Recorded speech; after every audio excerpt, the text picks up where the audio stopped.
सन्माननीय व्यासपीठावर विराजमान आदरणीय खेडेकर साहेब, अडाके साहेब, वारुळे साहेब, अमित खान साहेब व सर्व सन्माननीय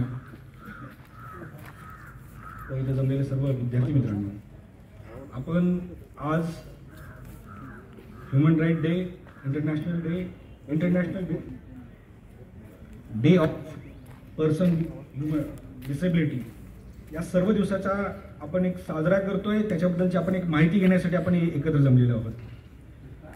आपण ज्या वेळेला हे सर्व गोष्टी रन होतात, ते कशामुळे आपल्या रन होतात तर सगळ्यात आपण सगळ्याचा फॉलो करतो ते कॉन्स्टिट्यूशनचा फॉलो करतो.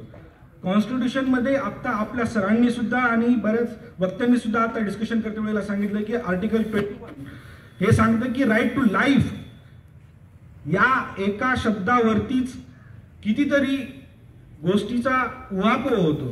Right to life does not include तुमची मियर लाईफ नसली पाहिजे, ती रेस्पेक्टफुल लाईफ असली पाहिजे.